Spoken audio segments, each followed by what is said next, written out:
This is the Between Two Firms podcast, episode 22. Wait a minute. Let's reframe this just one second. These are good problems to have. And what we can do with money to help our family over generations. And working towards my entire career, I decided, you know what, I think I need to do my own thing. And I'm like, awesome.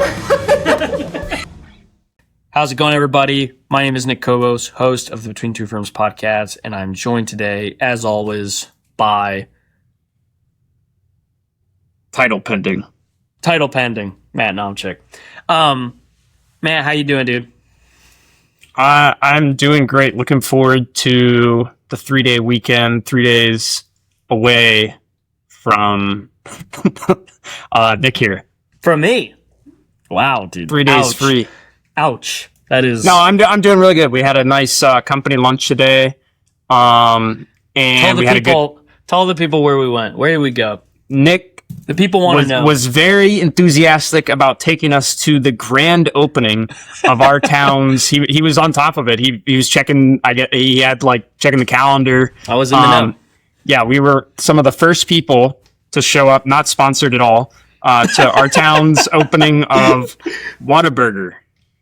Whataburger, yes sir.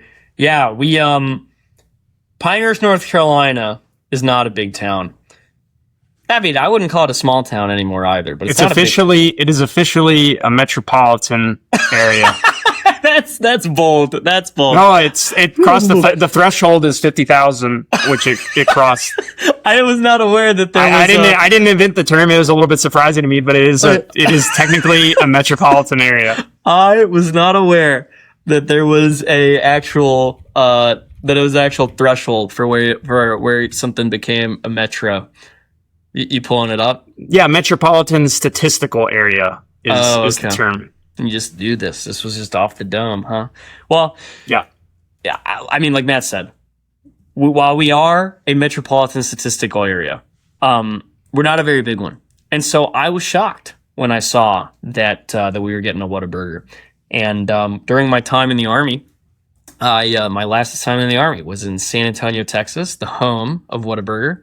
And I have a very special place in my heart for San Antonio. Yeah, Nick was just very excitedly telling us all kind of the ordering specificities, making sure do this, don't do that. Yeah, I mean he could have been on the team really at the opening. Dude, but it was all right. It was pretty good. It was pretty good, he says. And then we also, not to stray too far, we had a great podcast today, I think, with Serena. We did. We totally did. Yeah, podcast today, I had a blast. We dove into, primarily, I mean, the pretty much the whole podcast was about marketing. And Serena clearly has her shit together on the marketing side. She's got 2 businesses. She runs a successful bookkeeping practice, a successful bookkeeping practice focused on online, online only businesses. So a little bit of e-commerce, right. and then kind of cloud-based service providers. So that was very cool to learn about. But then she also runs a coaching program for aspiring and existing bookkeepers. And having her walk us through kind of the marketing and how she approaches marketing across both businesses was fascinating for me. I don't know about you, dude, but I left with No. This segues kind of right into maybe our firm update, which is that we are also kind of building out a new product offering that we're going to, for the first time, attempt to market. And so, attempt to, yeah. Neither of us, neither Nick nor I think it's fair to say, have a core competency in marketing strategy, social media, and any of these things. And so, yeah, we're starting a program. It's out. It's live now on the website. That is focused on the landscaping green industry. And so it was very interesting to hear from, you could talk more about that if you want briefly, but it was very interesting to hear from Serena, kind of her whole business being factored around putting out content online. And hers just so happens to be kind of self-advertising to bookkeepers, and then kind of doing so in parallel, also doing her core bookkeeping business. Notice how Matt said I could talk about it, and then said, comma, briefly. Trying to keep, he's trying to eat Matt knows. I've got a prior engagement, You're right. Matt's got a call here to be minute. All right. Well, in that case, I won't even comment further. We'll wrap it up. Matt's got places to be. This is a banger episode, and we'll just jump right into it. Okay, Serena, how's it going today? How are you? I'm doing well, Nick. Thanks for having me. This is exciting. Yeah, I'm super excited to chat with you today. Our guest today, Serena Shoup, from Of Course Financial, based out of Prescott, Arizona. We've got a lot of stuff that I want to hit on, especially on the content side, because you've got, we'll talk about it. But you do some content, and you have a coaching business that I'm hoping. Okay, well, I'm super excited to talk about all of that. But before we dive in to all that stuff, would you mind telling me, how did you get into accounting to begin with, and then what got you from accounting into launching your own practice? Yeah. So I love asking people this question as well, because I feel like hardly anybody goes into accounting on purpose. I don't know if that's your story, but no, definitely was not on. I'm with you. It was not on purpose. So I was in college actually for I was majoring in elementary education. And I became a mother at a very young age, like right out of high school. Had my first kid when I was 19. And so I was really looking for a career path that would match flexibility as a mom. And when you grow up in a small town, you're like, okay, I'll be a teacher. Yeah. And so that was the path I was going for. And when my daughter was about 1.5, I split from her father and I had to get a job. And I ended up working in a local food co-op, which is like a little grocery store. Mm-hmm. And I got a job in the back office, just answering phones, doing the daily deposits, helping the cashiers out, basically helping in any area that anyone needed support in the store. I would unload produce trucks and stock shelving. I literally would do everything and anything in that store. But where my strength was in the office with the numbers accuracy. Like I could count the cash drawer, calculate the deposit, have 0 errors. And then my manager was like, wow, you're really efficient at this. Would you like to handle AP as well? And I was like, yeah, this is fun. And so I took over the accounts payable process, and I was always just finding ways to do things faster and more efficiently. Back then, we did things in Peachtree. I don't know if you're how familiar you are with older software. It's a Sage product. This is pre-cloud accounting days. And I actually had experience in that from when my dad was he owned an HVAC business when I was growing up, and cool. We would invoice customers through Peachtree. So I did have a little bit of background with some light bookkeeping as a child. Thankfully, I learned how to balance a checkbook and stuff. And with my dad's business. So that was one of the catalysts for me being able to get that job, to be honest, because I had experience in that software. So software experience matters still. And so that was kind of how I got my start in accounting. And I really enjoyed that job. It was easy for me. I was fast. And my manager was like, have you considered changing your major or at least taking some accounting classes so that like you can learn more?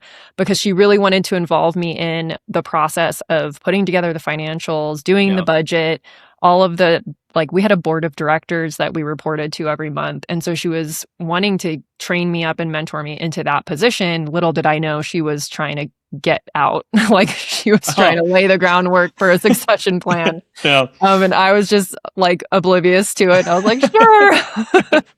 And so I did. I took a couple accounting classes. I convinced the dean at the University of, at the School of Business to let me take both accounting principles and managerial at the same time, which usually isn't allowed. And I was like, I promise I'll do good. And so I took those 2 classes together. And then the dean actually was like, you should change your major. you belong in this field, because everything came so naturally and easily to me. And not to brag, but No, one of us. Yeah. Yeah.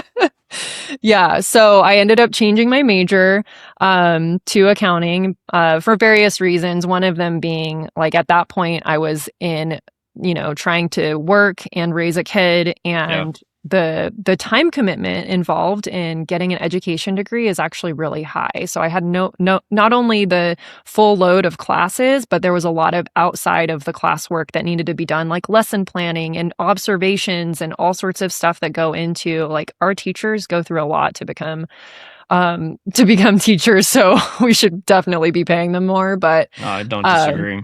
It just was a lot as a time commitment with where I was at in my life. And when I looked at the degree plan for accounting and that it was fun and easy for me, I was like, maybe I should just do this. Like, this is just a sign.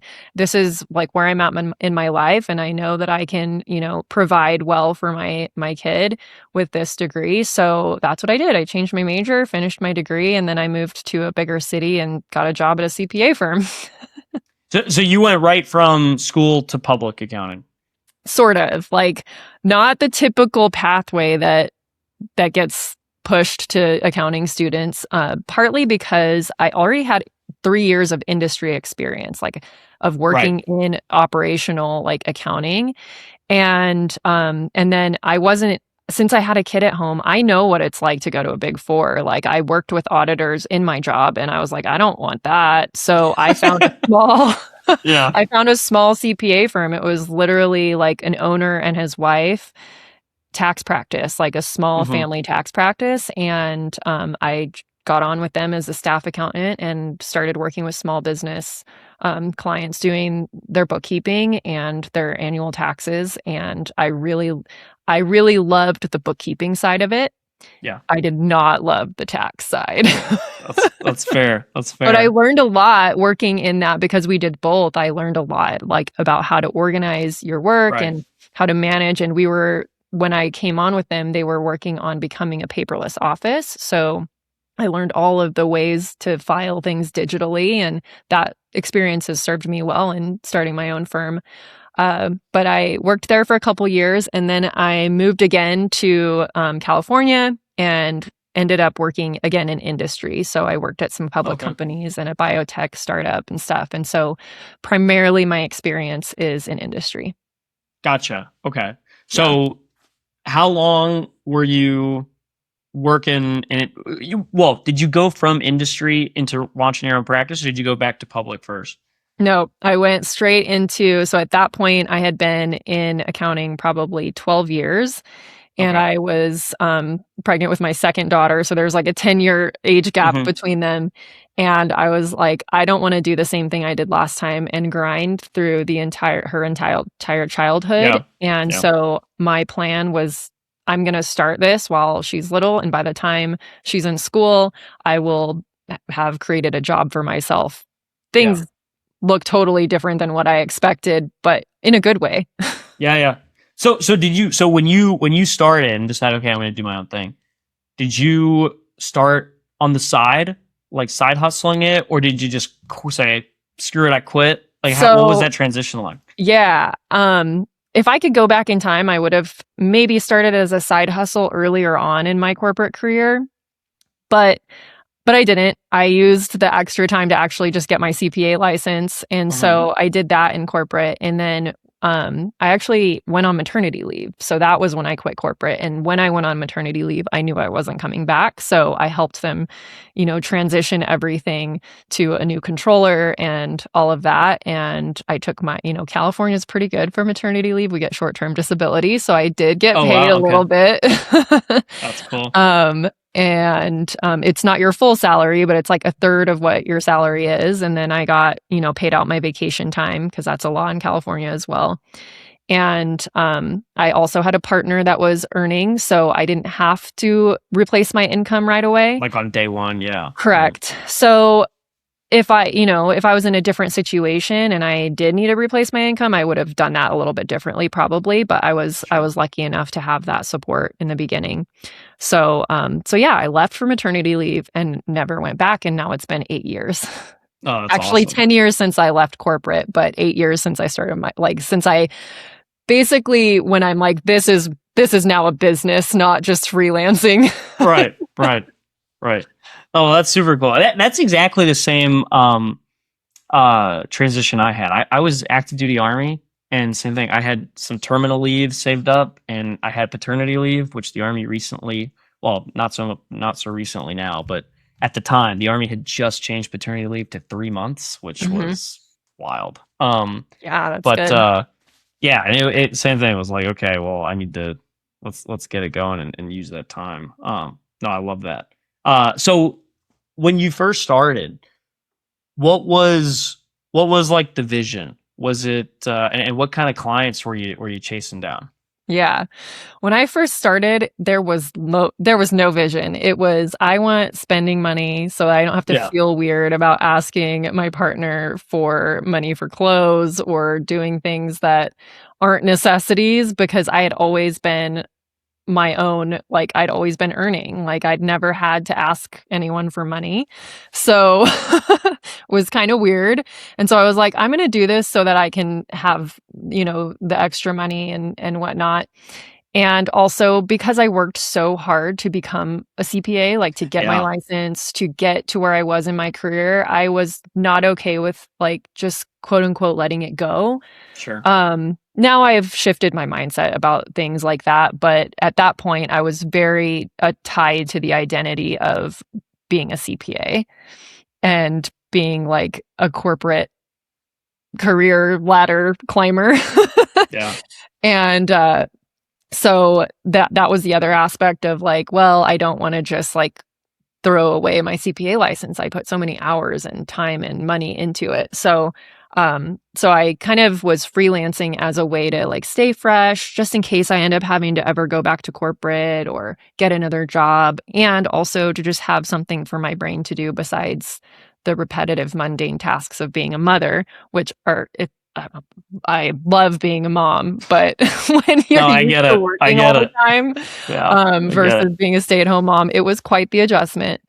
So yeah, I ended up having my daughter, and then my son is 20 months younger. So she was about 1 when you found out I was pregnant again. And so during those first, 2 years was very just like 3 to 5 clients, doing things here and there, not really marketing, just more word of, like I got most of my clients on Upwork. So it was like, and then they would just refer me to people. So that was pretty much what I did the first couple years. And then when my son was a year old, that's kind of when they're a year old. If you've had kids, you understand.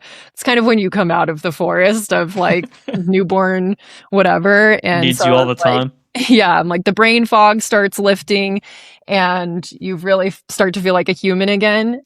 So when he was about a year old, that's when I was like, okay, I want to actually do something with this as a business. And so I kind of put my stake in the ground and said, it's now a business, doing the LLC, going to start marketing, going to figure out which clients I really love working with and start to really streamline things. So that's what I did. And when I was about at 5 clients, I actually hired somebody to help because I didn't want to have to hire a babysitter because that wasn't the point, Yeah, right. And what was your first hire? Out of curiosity, was it another bookkeeper or was it admin? A bookkeeper. Yeah, I actually still don't really have someone dedicated to admin. Gotcha. I've hired bookkeepers and account managers, and everyone kind of is responsible for their own admin. Gotcha. Okay. So when you decided, you called it freelance before and then like put it in business mode. What changed about how you were hunting down clients? I would say one of the first things that caused me to have to change was the fact that I came up against, okay, I'm now at a point where I either need to hire more hours for my nanny, because I did have a babysitter that would come a couple days a week for like a chunk of hours so I could have give you like some focused bandwidth time. And so it was at that point where I was like, okay, I need actually more focus time, or I need to offload some stuff off my plate in the business. And so I decided that route was the better one because I don't want to sacrifice more time with my kids. And so that's when I hired a bookkeeper. And when I hired a bookkeeper, shortly after that, I started realizing we're on too many different accounting softwares. We can't, it's not efficient. I have to reteach her how to do bookkeeping every time we bring on a different software, create a new process and all the things. And also the software we like putting clients on, which is Xero. Okay. Ended up being like a certain type of client that we liked to work with. And so that kind of forced us to like niche down basically. Yeah. And so we evaluated all the clients that in that time frame after I hired the bookkeeper. It was probably within her first year. We were like, okay, let's take a step back and decide which of these clients we like working with so we can get more of these. It was more of that exercise. Like, how can we get more clients of the ones that we like? Yeah. And then we started looking at all the similarities they had, and they were all on Xero because we were able to set their systems up from scratch, and they were a certain mindset type of business owner. And so that's when we were like, okay, we're going to work with, our niche is online business. So we're going to work with online business because those were the type of people we liked working with. And at that point, we were getting most of our clients through word of mouth. And I just kind of ramped up telling my clients, like, we're accepting new clients. And also I started doing podcast interviews in that space. Gotcha. And like speaking and teaching. On the online businesses, is like e-commerce, is that primarily e-commerce? Is that like online search? Okay. Yeah. So e-commerce, online consultants, like anyone who does what they do can do it virtually. Like I have some PR agencies. Okay. We have e-commerce. I have a SaaS company. And then coaches and course creators.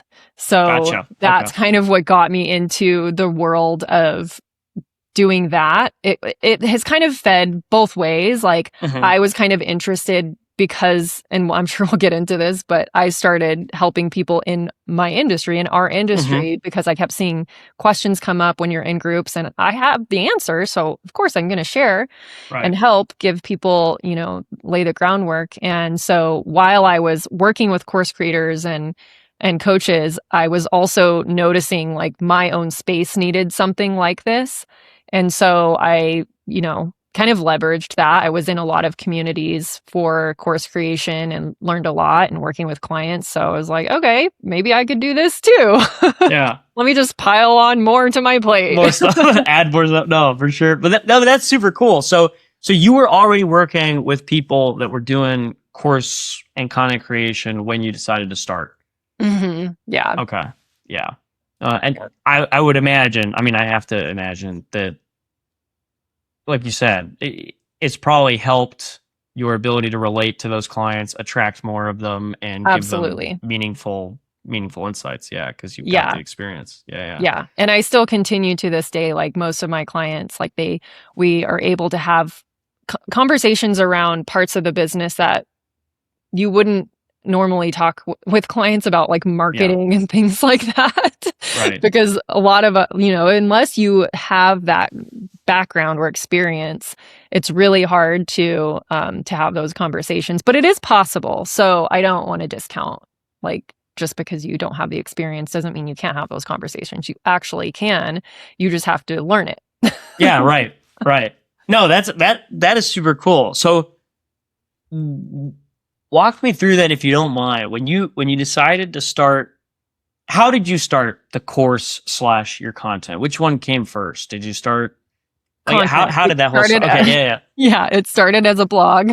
Okay. So in 2019, so I'd been freelancing since basically 2017, so several years at this point. And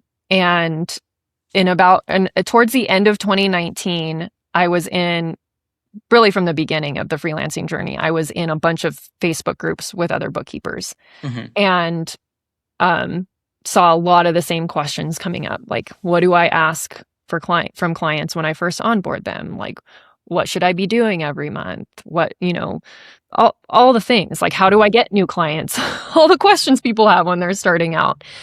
And I had, kind of figured that out, even though I wasn't taking it all that seriously at the beginning. I had a good onboarding process. I had experience from working at a CPA firm about what documents we should be requesting, how to organize all of that stuff.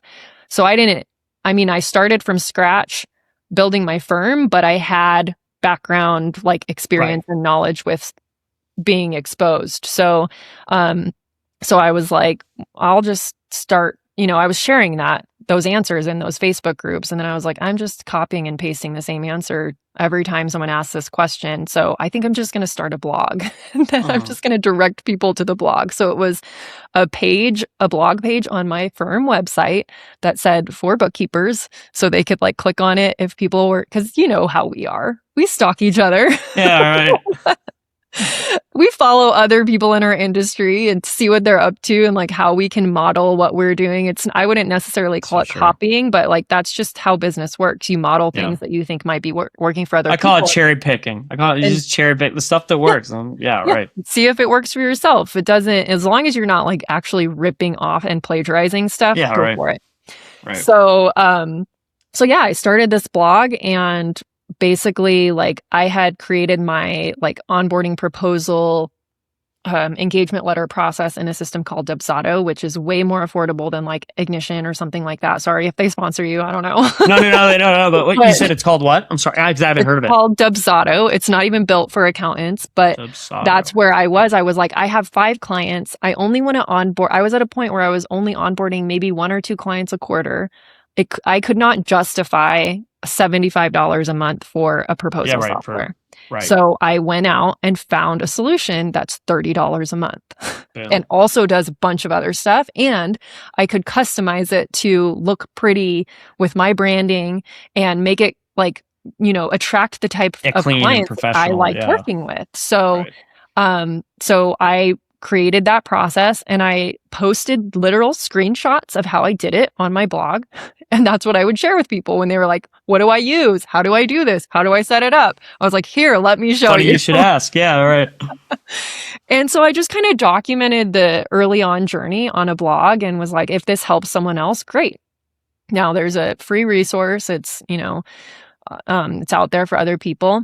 And then I started building kind of a following of other bookkeepers by accident, and was just sharing like on my Instagram, the things that I was coming up against with clients, and I figured this out. Let me share it with you. And so people just started following, and I ended up with like a group of women that were like, will you coach us?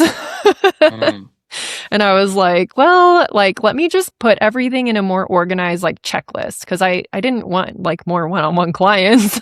More work. Yeah, you know? And so I started just kind of making it into a digital product. And so I created like a PDF basically, but I didn't actually create it yet. I just told people I was going to create it. And if you want it, get on this list. And so I started building an email list of people that really actually wanted that checklist. And timing is, there is a such thing as luck when timing and opportunity and like awareness of that opportunity all meet and converge together. And for me, that was like at the end of 2019, that's when I was like, I'm going to build this checklist. Let me send it out to the people that had opted in for it. Like I don't know, maybe 50 people on my email list, if that. It was probably less. And I emailed everyone and was like, I'm going to build this checklist. But like, I want to make sure that people actually want it. So if you actually want this, here's a PayPal link. It's $27. I was super scrappy. Like I just created a PayPal link, stuck it in the email and said, it's $27. It's not even created yet, but I don't want to waste my time on it if I don't know that people actually want it. Sure. So I sent that out. And when the first person bought it, I was like, okay, I'm going to create it now. Doing it. Yeah. I'm doing it. Like only a couple people bought it, but I created it in the next week. And then, and that might have been like January of 2020.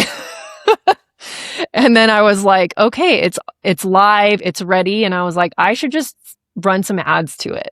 And so I turned on ads literally like a week before COVID started. Really? Like And before the lockdown. what platform were you running the ads on? Facebook. On Facebook. Okay. Yeah, Okay. Facebook. And I think at that point it was also transferring to Instagram. I think they had made the thing where they connected it at that point. Yeah. So, I turned on Facebook ads to it and I was like, well, it's $27, as long as I don't spend more than $27, it's profitable. Yeah. Right. Right. In ads. And, it was a lot, like very lucky timing, but so I put that live. People were buying it every single day, a couple people, and then the world locked down. The world shut down, and it was like bing, bing, bing, bing, bing notifications of like so many people were buying it when COVID shut things down, because people were like, I'm stuck at home. I may as well be doing bookkeeping on the side. So was good timing. So a lot of my list was kind of built at that point. And then I think after I ran ads to that for a little while, I think I'd built my list up to like 100 people. And again, more people were like, this PDF is awesome, but like, I want more. And so I was like, okay, what if I do a group program? And I've basically did the same method again. I'm going to sell you something that's not created yet. We're starting on this date and we will meet weekly. I will drop content every week into a portal that you can watch videos, and then we'll have a coaching call. And so I launched that during 2020. I can't remember the time frame, to be honest. It might have been the summer of 2020, maybe the fall. I could look back. But I was just recently looking at old landing pages and my stats for them to look at conversion rates. And I found that initial email sequence that I did, and I was selling it for $497. The program is now called the Bookkeeping Business Accelerator. Okay. It now costs almost $2,000. Yeah. But when I initially launched it, I sold it for $497. 5 people enrolled. And so like a couple grand basically. But that gave me the confidence basically to say, okay, now you can carve out the time to actually create this because people do want it. So that was the first version. Your proof of concept. Yeah. Yeah. Validating your offer. Yeah. No, that's so cool. But it was a one time, you pay me one time, and then it was weekly content in a portal, and then you said like a monthly coaching call or something. Yeah. So that version of it was, I think I did either 6 or 8 weeks of weekly coaching, but you get lifetime access to the recordings and the program. So, so it was a one-time thing. We go for 6 or 8 weeks. And then you get to come back to the content. And I dropped so many, like I gave them all the templates that I had created within my firm, all my workflows, how I, run sales calls, like from end to engagement letters, everything was in there. Like, as long as you have bookkeeping experience. That was my one caveat, because I do not teach bookkeeping. I gotcha. have some feelings about this. Right. But there's other people that teach it, and they teach it really well. Also, you can go to college. So there's so many different options. I'm not saying that you shouldn't teach it because there's so many different options, but for me, that's not where I wanted to spend my energy. I really enjoy the business side of things. The business systems, and empowering people to like create a firm that they love running. And so that's still how I go these days. I still have that program. I've re-recorded it and added things to it and revamped it a couple times since then. Hence why it costs more. And then we have 2 versions. We have a self-paced that you can go through anytime you want. And you also get access to a community and monthly live Q&As. And then there's the VIP version that we run in cohorts, where we do the weekly calls and co-working, and you get recordings of all those and everything too. But everything is always a one time, and then you're in. Once you're in, you're in. Yeah. And the weekly, your weekly calls that you do are group calls, I'm assuming. Mm-hmm. Yeah. And so is it just you that does all the content, or do you have a team in the education business as well? Yeah. So it's gone like this. So since 2020, I've had employees. I've gone through iterations of having a team and then scaling back the team, depending on, because I still run the firm. Like that's the other thing too. So like, I went through a phase where I was like, okay, I want an employee that's dedicated to Ambitious Bookkeeper, which is the education brand. And then I'm going to keep all the other team related to the firm like separate. And that works, but it doesn't work. There's pros and cons to everything. And so I had a team member that was just dedicated to the brand and helping me launch and doing all the back end admin on that, because there's a lot that goes into creating content on a regular basis. Like since I created the program, I then converted doing the blog into a podcast. Okay. And so I think I launched my podcast in like 2021. And so creating weekly podcast interviews and weekly podcasts, as you know, I don't know if you're doing yours weekly, but it's a lot. It's a lot of work. Yeah. We were going into tax season, and then the amount of work caught up to us. And, And so and then if you're going to launch programs and do coaching and all that kind of stuff, it can be a lot. And so it's helpful to have someone supporting you in a business like that. So I still have support in that business, but there was a time frame when the activity of launching and everything the volume was so high that I hired a full-time person. And then things dipped because I wasn't promoting it as much. I wasn't creating as much content. So like the success of that type of business really relies on because it's one time. It's not recurring revenue like your firm. Like it's a one-time thing. You're constantly having to build your audience and get people in the program and market. And so it's a content creation business and it's a personal brand. So I ran, I'm still the face of it. I've always been the face of it. This last cohort that I ran of the accelerator, I actually brought in one of my previous students from one of the first cohorts, not the very first cohort, but maybe the second or third cohort. So she's been in my world for a while. You may know her. She puts on an event in Seattle every year. Her name's Erin Pohan. She's amazing.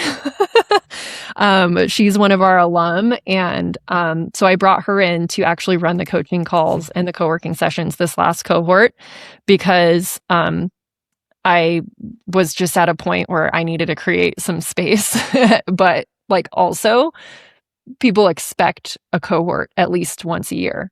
Like once you've been doing things for 5 every year, people are like, they're waiting for it to open and they want that extra coaching. And it is a small group program. Like it's not hundreds of people that enroll every time. And so when you enroll in it, like you do get attention on those calls. Everyone gets to ask their questions and everyone gets a hot seat if they want it.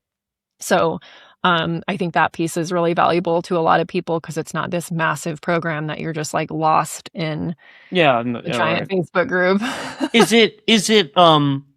Is it primarily people that are starting their own practices or their own kind of bookkeeping?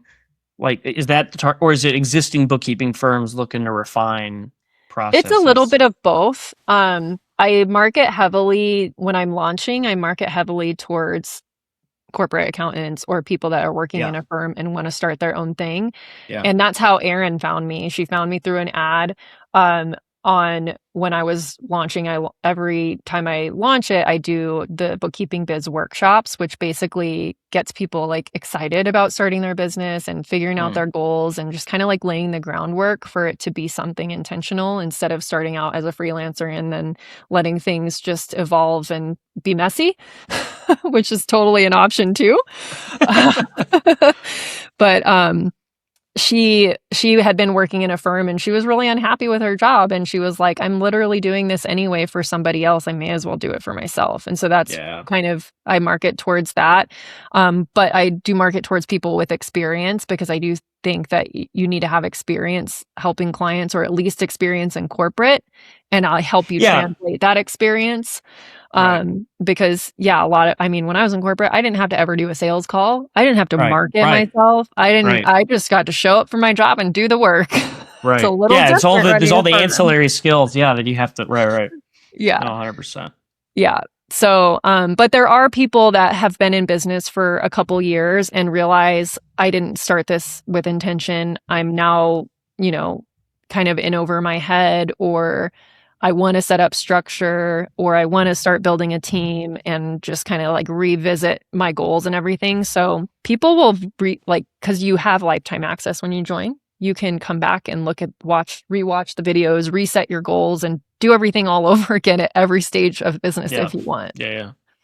No, that makes sense. Yeah. Hey, can I ask why do you have it set up? I'm genuinely fascinated by this. So because we're not even talking about the bookkeeping for now. Like I'm fascinated by this.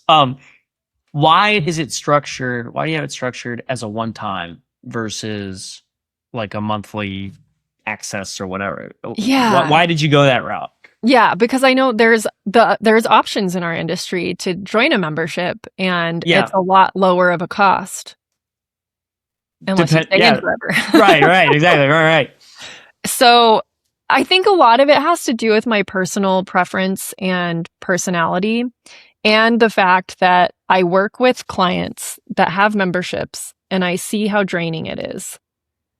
So, and how even though it feels like it's a recurring revenue stream, people leave. There's churn.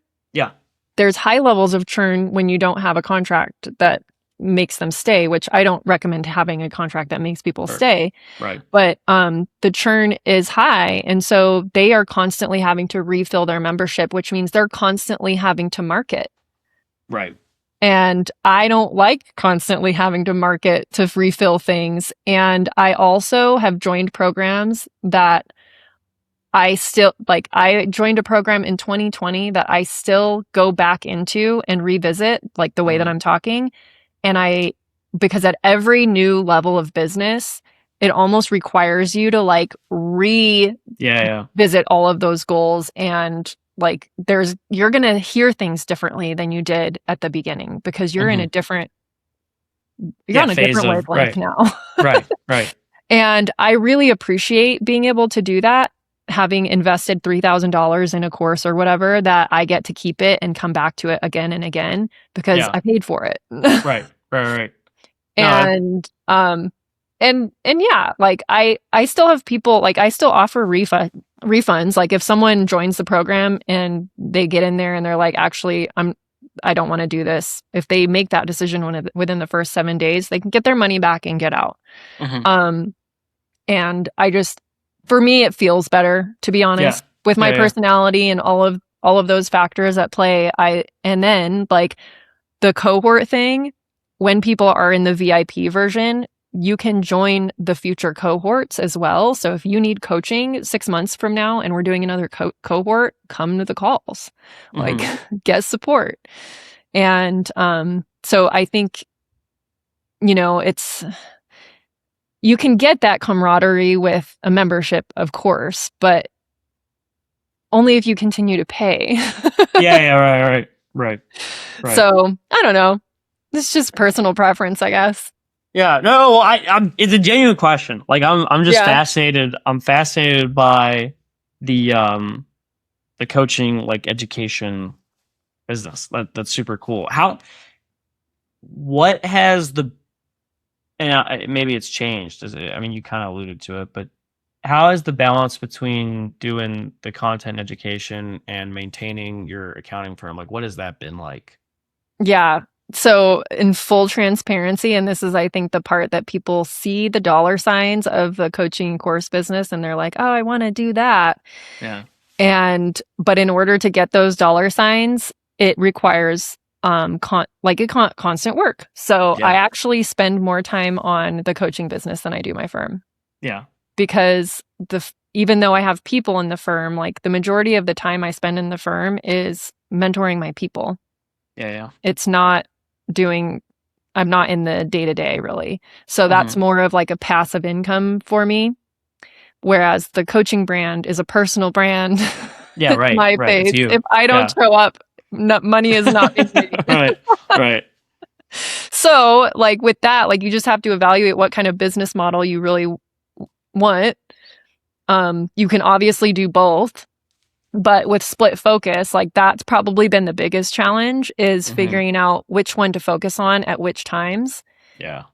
Even though I've been doing it for 6 years now, it's an ebb and flow. If I switch gears and focus on the firm, like if I have it, at the end of last year, I basically like didn't do anything for the coaching brand because I had some stuff in the firm I had to fix. I had to let somebody go. Things weren't being done. And I had to hire quickly. So like I had to pivot, and that's where all my focus was. So none of my focus was on anything else. And so, things like that will happen. But for the most part, like when things are running smoothly and people are doing their jobs, like I'm in the firm minimally, like 5 to 10 hours a week. And then the other 10 to 20 hours a week is spent on the coaching business. Right. Yeah. How big is your team on the firm side? Yeah, I have 2 bookkeepers and an account manager. Okay. But we have a fairly small client base. We do offer advisory services, so our clients are, a little higher ticket. And this year I've really been focusing on for a long time I wasn't promoting the advisory services because I didn't have somebody in my firm that could support the advisory piece. I was still it was you. Yeah, it was me.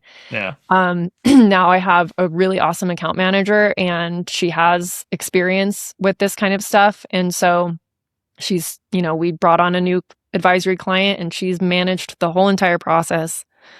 It's great. Yeah. So I'm still managing one of our advisory clients, and then she's handling the rest now and managing, basically overseeing the team and making sure the bookkeeping is getting done at a timely basis and all that. Gotcha. And that's super interesting. And so are you still doing the sales, or does your account manager manage the sales? I'm still doing the sales. I think that's going to be the next thing. But yeah, that's going to be the next thing. But it is difficult because I'm also sort of like the marketing in the face of that business. Right. As much as I try not to be. And when I do talk about it, it's always a we thing. Like I have a whole entire team. I'm very upfront that like when you work with us, you're not going to be working with me.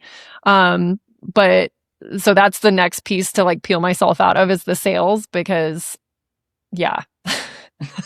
Yeah, it's sticky. It's sticky. Well, so what's that marketing process like for the firm itself? Yeah. Is it similarly structured? Do you do content on the firm side, or how do you get people in the door? Yeah. So for the most part, I do some content, not as much lately. I can tell you what my intention and my goals are for this year.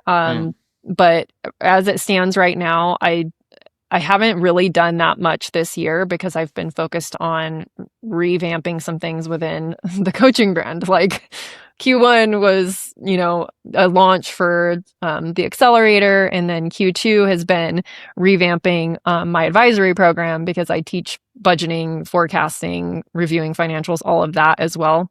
Another need that I saw in the industry. In the coaching program. Like it's part of the program.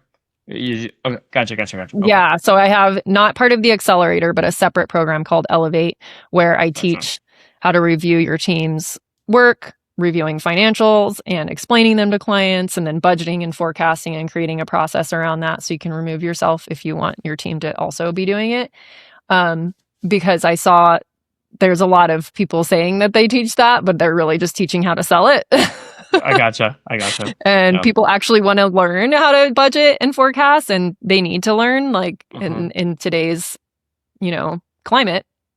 That's how you're going to add value. And so there's a lot of people that didn't get that corporate experience. And so I'm trying to share that. So anyways, I've been revamping that program and not really focused on sales and marketing for the firm right now. And so it's been growing via referrals for the most part. And but typically my sales and marketing process for that is teaching, like guest teaching in online courses for business owners in different communities and doing podcast interviews coupled with that referral relationship of our current clients.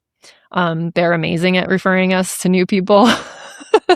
So it turns out when you deliver really good service, your clients are going to shout you out.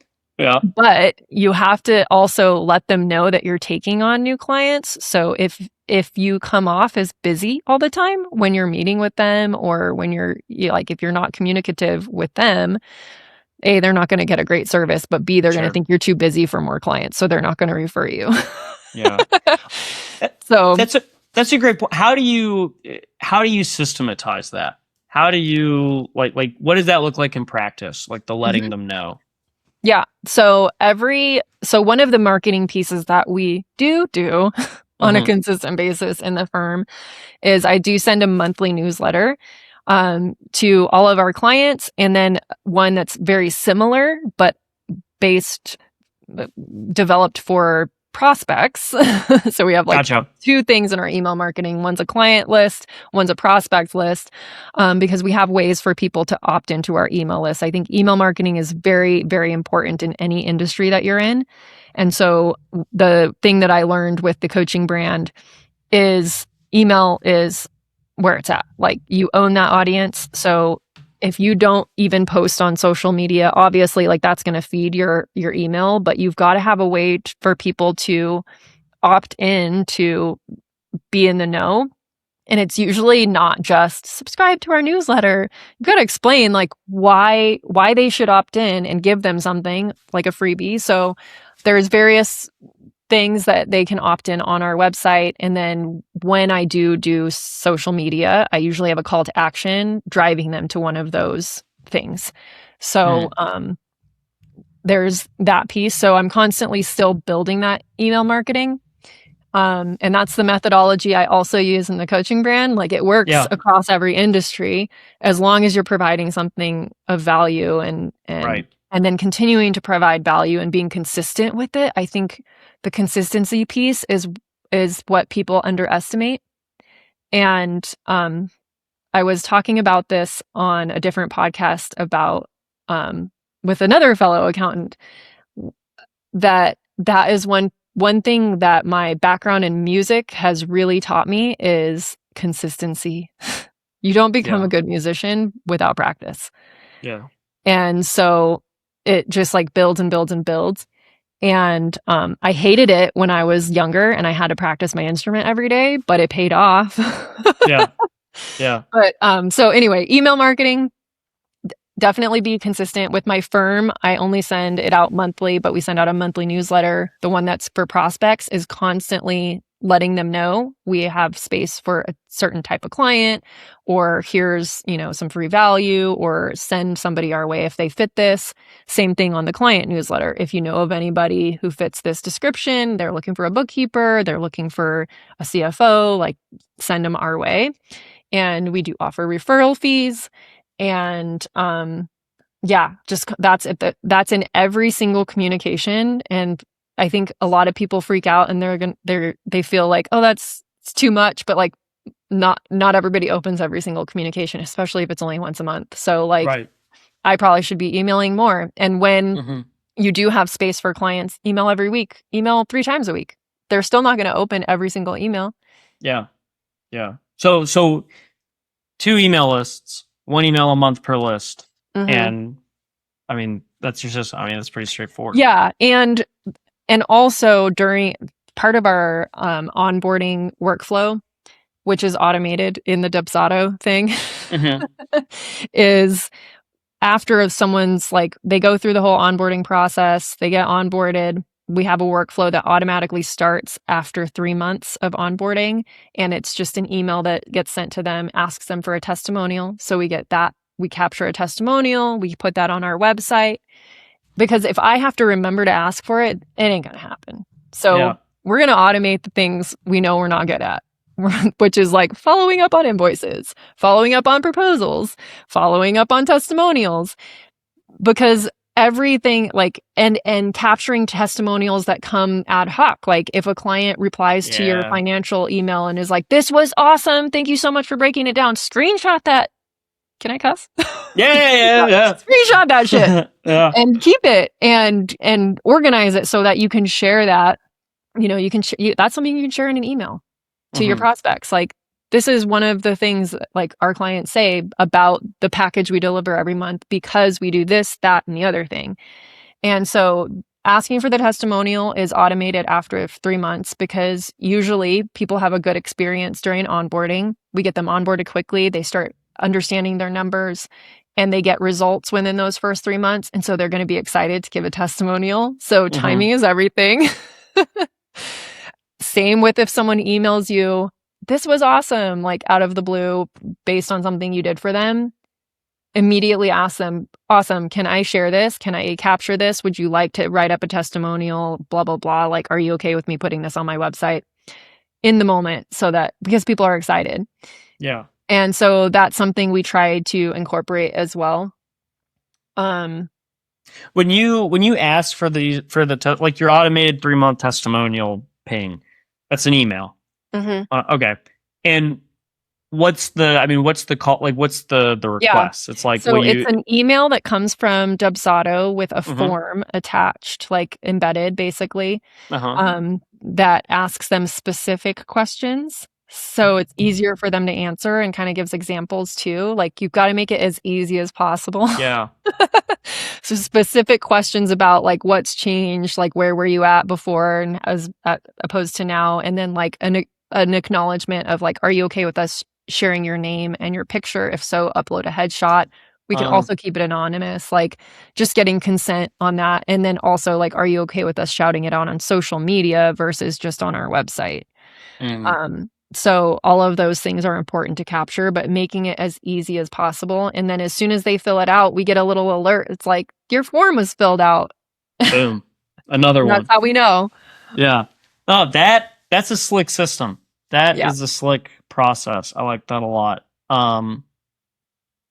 We capture them ad hoc, and I'm with you. I mean, it's like there's so much value in having the stack of testimonials, but I love the idea of the automated reach out. That's brain. If you have a system that can do that, absolutely make it happen. Even if it's a Google form or even just the call to action of just being like, reply to this email with like, and give them kind of like a Mad Libs type template of like, this is where my business was at. Now it's here. These are some of the things that, I don't know, just go look at testimonials and see which ones stand out to you and then make your template based on that.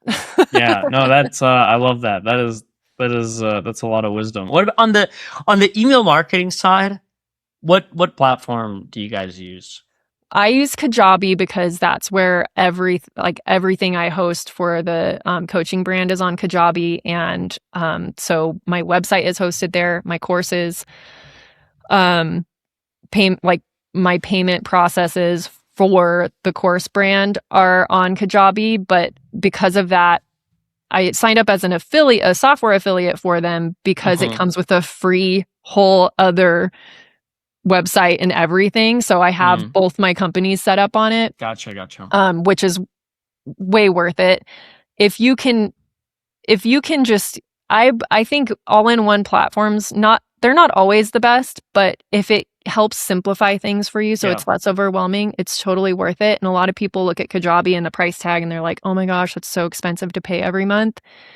I'm on the top tier and I pay $500 a month. But when you consider I'm hosting at this point probably over 100 digital products based on like different PDF downloads, different courses, workshops, mini courses. Like, I'm hosting a lot of videos and products on there, and they don't charge you for space. You can have as many, like, you don't have to host your video elsewhere and embed it. Like, it's all there. Considering the amount of things that I'm hosting there, plus having an integrated email platform with your website so that the forms talk to each other and like nothing breaks. You don't have to zap it. You don't have to like worry about tech issues. Like, that peace of mind is so worth it to me. Yeah.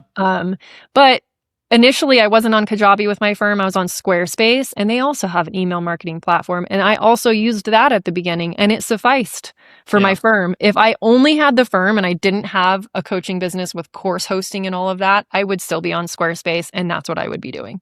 Yeah. And it's not that expensive. Yeah. I love that. What other tech, or are there any other platforms that you use on the regular that support, especially on the marketing side? Marketing wise, I use a social media scheduling app called Loomly. Okay. And we can connect I have both brands connected to it, so I can post. Oh, you can do, that's cool. Yeah, and you can toggle between different, as long as you have different social media accounts, obviously. Sure. So I can toggle between the different brands, all of our platforms, LinkedIn, YouTube, TikTok, Instagram, Facebook is all connected. So in the way that you can, customize each post, it's great. Love that platform. So that one is good for marketing. The other piece that's really helpful for content creation and organizing all of that is we use Notion. We also use that inside the firm. So we have one Notion account for both companies, and you can toggle between the brands again. And I track all my, I kind of use that as my CRM, track all my leads. I have some automations that happen. So when someone books a discovery call or fills out our interest form, it populates them in Notion, tags them, and then if they book, I'm tracking the lead time of when someone books to when they convert. I think that piece is important because the sales thing is going to be the next thing that I replace. So I've got to know my KPIs. Yep. All the things we preach to our clients. So Notion is a big one. It basically just replaces putting everything in a Google Doc. Yeah. It helps us organize everything for anyone that's not. Do you use Notion? I've not, but I've been looking at it because it's pretty intense. Everybody who talks about it is like, oh, this is awesome. Nobody, I haven't talked to anybody that uses it that went back. So right. Well, that's the other thing is once you go to Notion, you kind of have to stay there. Once you get it going, once you get it all set up and do the investment. Yeah. Yeah.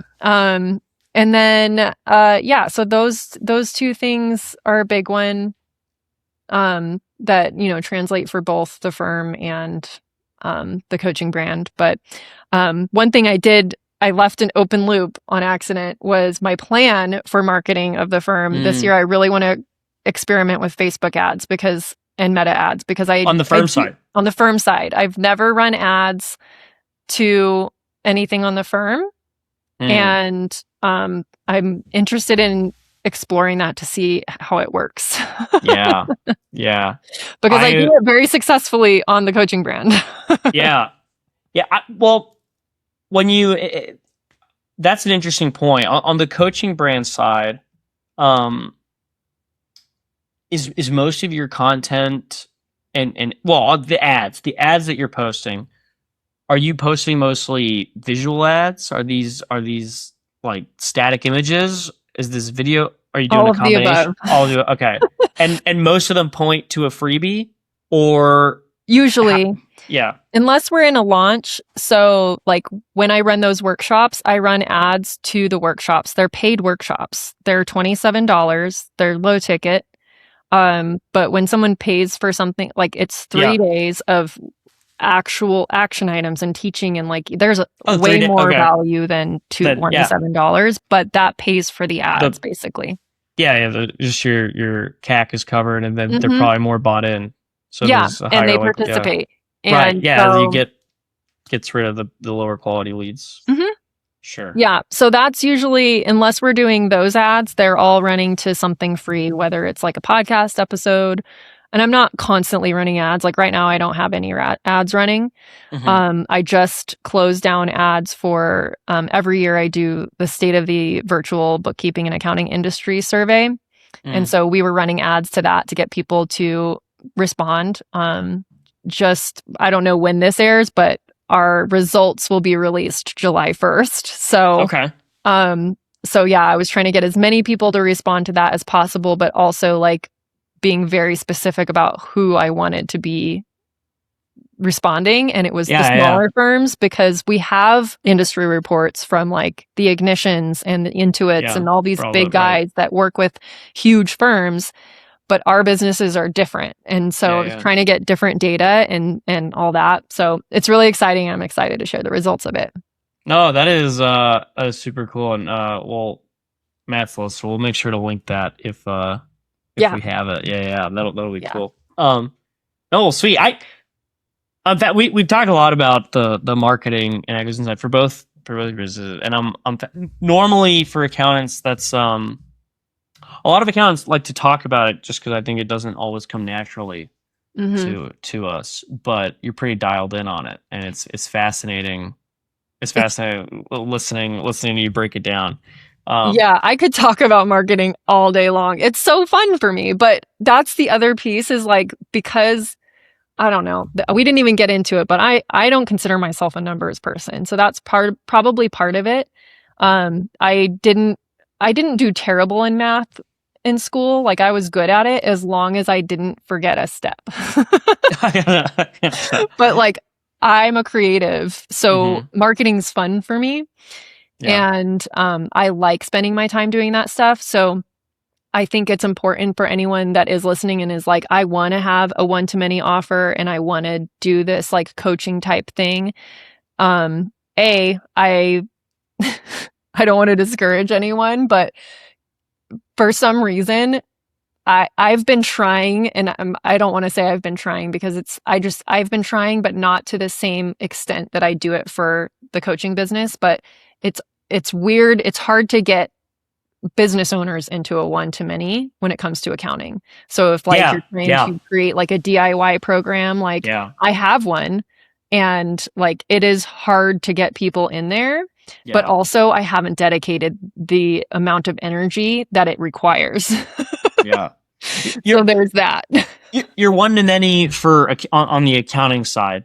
When you say it's hard getting people into one-to-many on the accounting side, you the one-to-many that you've tried, is it like a front end offer, or that's like your existing client base? It's like a front end, basically, because our minimum is pretty high for a small, like for a new business to be able to swing, unless they're already profitable. I also feel like until you're at about 200K in revenue, you need to know how to do your own books. If unless you're e-commerce, then that's a whole different beast, because of sales tax and all the things. Right. But then you have to be willing to invest in it. So so I have an offer that is like monthly office hours for people who are DIYing their books. They can bring them, they can ask questions, I can help you fix things in that hour. But I haven't marketed it the way that it needs to be marketed to actually fill it up. But it exists. So that's the thing, like that's what I was kind of getting at. If you don't enjoy the marketing piece and putting your face all over the internet and creating content all the time to get people in the door, then you're not going to really enjoy this type of business. Right. Oh, that makes sense. And sorry, one last question on the marketing. And then we can kind of close out. Do you, as you think through like how you're going to be marketing on the accounting firm side, do you anticipate running a similar strategy? You anticipate saying like free resource, Excel template, PDF template, and plugging it? Or yes and no. So when you're deciding like how to market something, you have to decide what offer you're trying to get them into. So my marketing strategy for getting people into a DIY program is going to be very different than my marketing strategy to get someone into our CFO services. Sure. For one, it's a totally different person. That person that is going to get in my CFO services is probably not on social media. So I'm going to have to get creative. I mean, they might be on it, but they're not going to be spending a lot of time on it because they don't have the time for it. So I'm going to have to get kind of creative. And that's part of why I haven't gone down this path, because those clients that we get into that package come to us through referrals from someone they trust.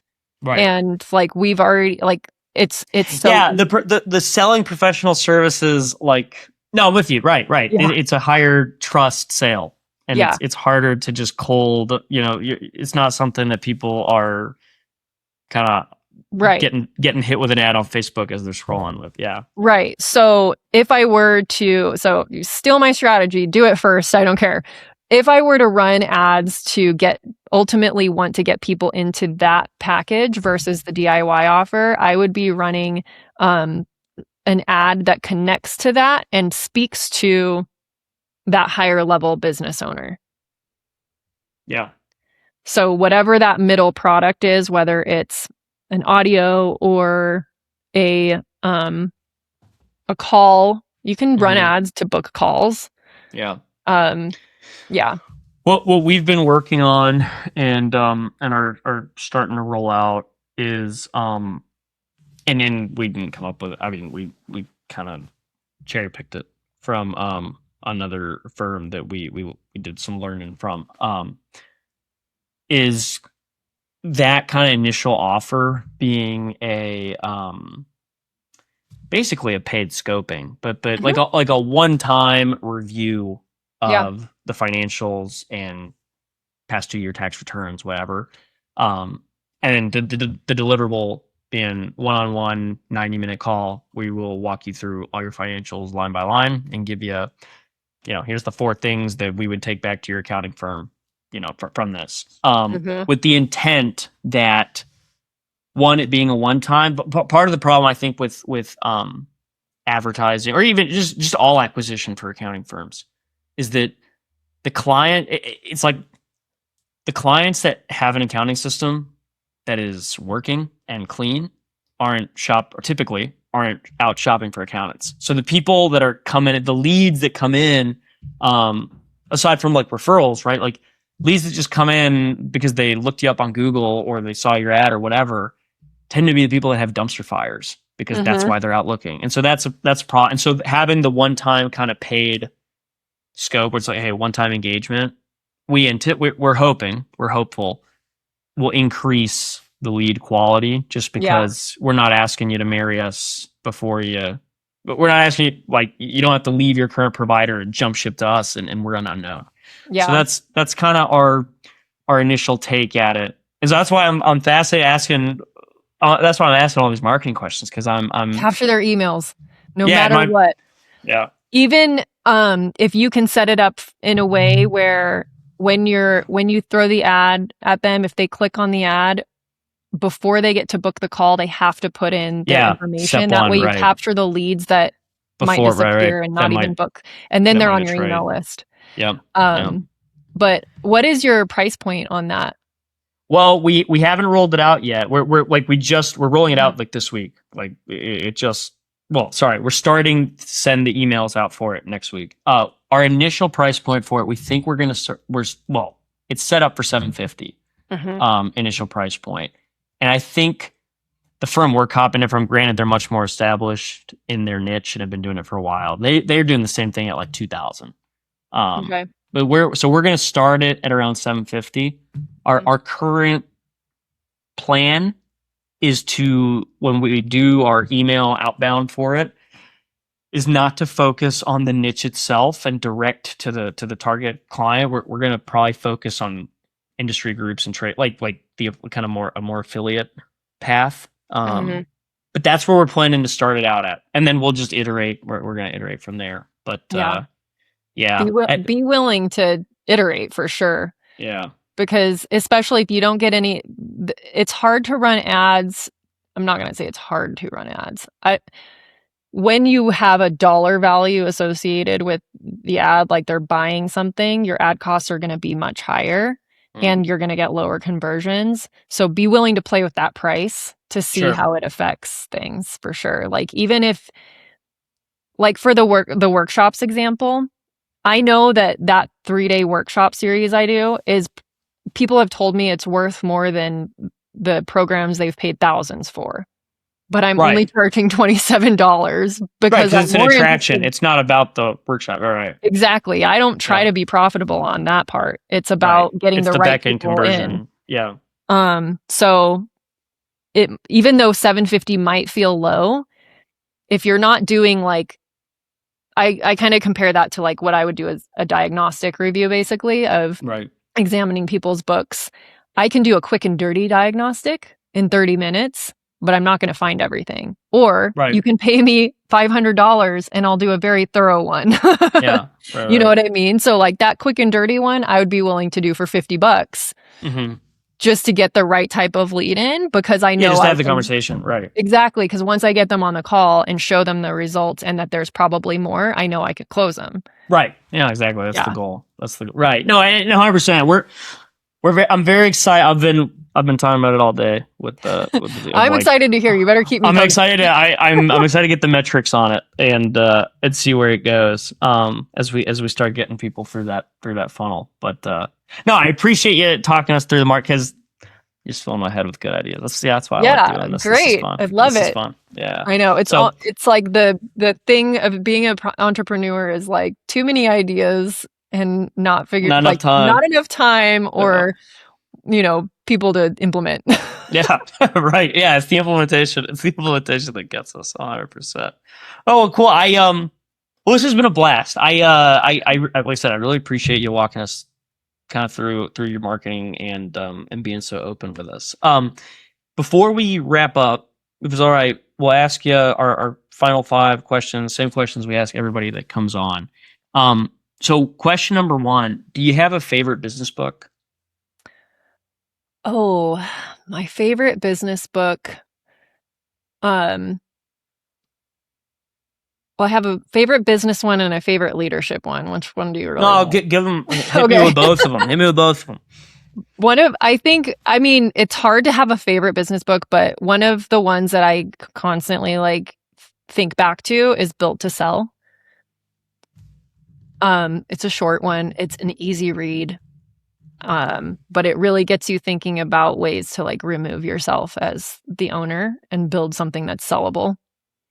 My favorite leadership book, I actually had to read this in college, so it's probably dated, but it's very like it still applies. It's called Leadership and Self-Deception. Oh. And it's a real like a mindset book. Well, I like the sound of both of those. Yeah. I'm gonna add them. They're going on the Kindle list. Yeah. Just to help you see like where your own projections get in the way of being a good leader to people and where they need you to be. Yeah. No, right on. I appreciate you sharing those. I built to sell. No, I'm sorry. I'm thinking Built to Last. I was like, but that's not a Jim Collins book. Built to Sell. No. No. Yeah. I can't remember who the author is. No, it's okay. I'm mixing it up. I was like, it sounds familiar, but no, I'm thinking of something else. So, I wrote them both down, and they're gonna go on my list. So thank you. Summer reading. Yeah, exactly. What about you? You gave us a couple, but if you had to pick one, is there what would be one system or tool that you couldn't run? And I guess I'll throw it at both businesses, right? But both of your businesses without. Kind of okay. Typical accountant answer. Kind of depends. Sure. It depends on like if you're thinking from the perspective as like a CEO or like someone actually doing the work. But my Notes app. Your note. Well, there you go. I'll take the Notes app. you just there's too many other choices. Just your normal phone Notes app, or do you have some fancy one? No, I have a million notebooks. Mm-hmm. Yeah, I do. I used to do the legal. I still kind of do. I'm like a recovering. But legal I also I've got the put legal pen in front of me. all my ideas in my Notes app on my phone. But yeah, like as a virtual firm though, my Slack is really crucial in being able to communicate with my team. Mm-hmm. But yeah. I think it's called GoodNote, or I don't even know. I think it's called GoodNote, but I got a Notes app for my iPad, and I've started. Like I said, I'm still not 100% disciplined with it because I got the legal pad in front of me half the time. But it's been I have been trying to be intentional about not taking notes on paper and just taking them. I still like writing. I don't like typing everything. So I'll write on the iPad, but that would just to prevent me from, because otherwise I end up with stacks and stacks of ripped out legal pad pages, and so I'm with you on the notes app. I try not to, as much as possible. I try not to ever hold things in the brain. Like I try to, as soon as you have an idea, like it needs to go somewhere, and there has to be a system for it to go somewhere where it'll get picked back on. That's the hard part. No, right on. What about? Do you have any events or conferences that you're planning on going to in the next year? So, nothing that I can say for sure. This year's kind of been crazy. Probably, I normally will go to ZeroCon, but I can't. I'm not committing to that this year. I have a ticket, but I might be giving it away. So, gotcha. Just because timing wise, got some family stuff going on. So, which is sad because I try to go to every ZeroCon in the US. It's kind of my thing. We didn't even talk about Zero, but we'll save it for another time. I want to go to. Yeah. What about hobbies? You mentioned music. When you're not running the two businesses and dealing with the kiddos, what do you like to do outside of work? Yeah. I am a very active person. I live in the mountains. So Prescott is not normal Arizona. It's up in the mountains. We get snow and all the things. But we also have lakes. So I like to paddleboard, I hike, I mountain bike, and I play guitar and sing and write music. So I have I love hobbies. I dabble in lots of things. I also try to paint, and I also try to crochet. It's all comes in cycles though. Oh, good. You can never have too many hobbies. That's good. What about, last question, where can people go to find out more about you or to connect with you? Yeah. The place I'm the most active is on Instagram at Ambitious Bookkeeper. But I'm on all the platforms, like technically all of them now. I finally got a TikTok.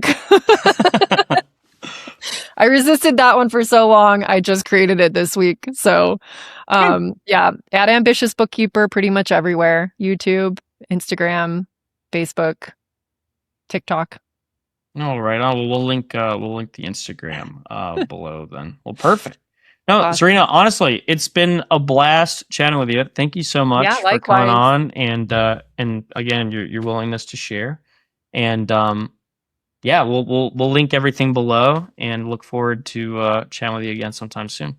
Awesome. Thank you. Talk to you soon. All right. That is our episode with Serena Shoup. Serena, thanks again for taking the time to come on. Had a blast chatting with Serena and picking her brain on all things marketing. Any closing thoughts, Matt? No, I thought it was a great episode. She kind of showed us how it's done with the podcast. We're still kind of rubbing our heads together, trying to rubbing our heads together. Trying to improve that. But I thought it was a great discussion, and I know that you had a good time. And like we said in the intro, I think it was very topical. It's interesting how it works out like that. We end up having guests that bring up stuff that's top of mind, directly relevant. Yeah, it's top of mind. Yeah, I have these little Foursquare little note sheets that I use to like just kind of get my shit together before we do the calls, and mine is just full of like little notes I took from good ideas. I like that from Serena walking us through her stuff. So yeah. Had a blast. Hope you guys got some value from the episode as much as we did. If you did, please take a second, share it with somebody else who might get some value from it, and take a second to leave us a like or a comment. And aside from that, we'll look forward to seeing you on the next episode. We put out episodes every other Wednesday, and stay tuned because we got some more good ones coming. All right, take care, everybody.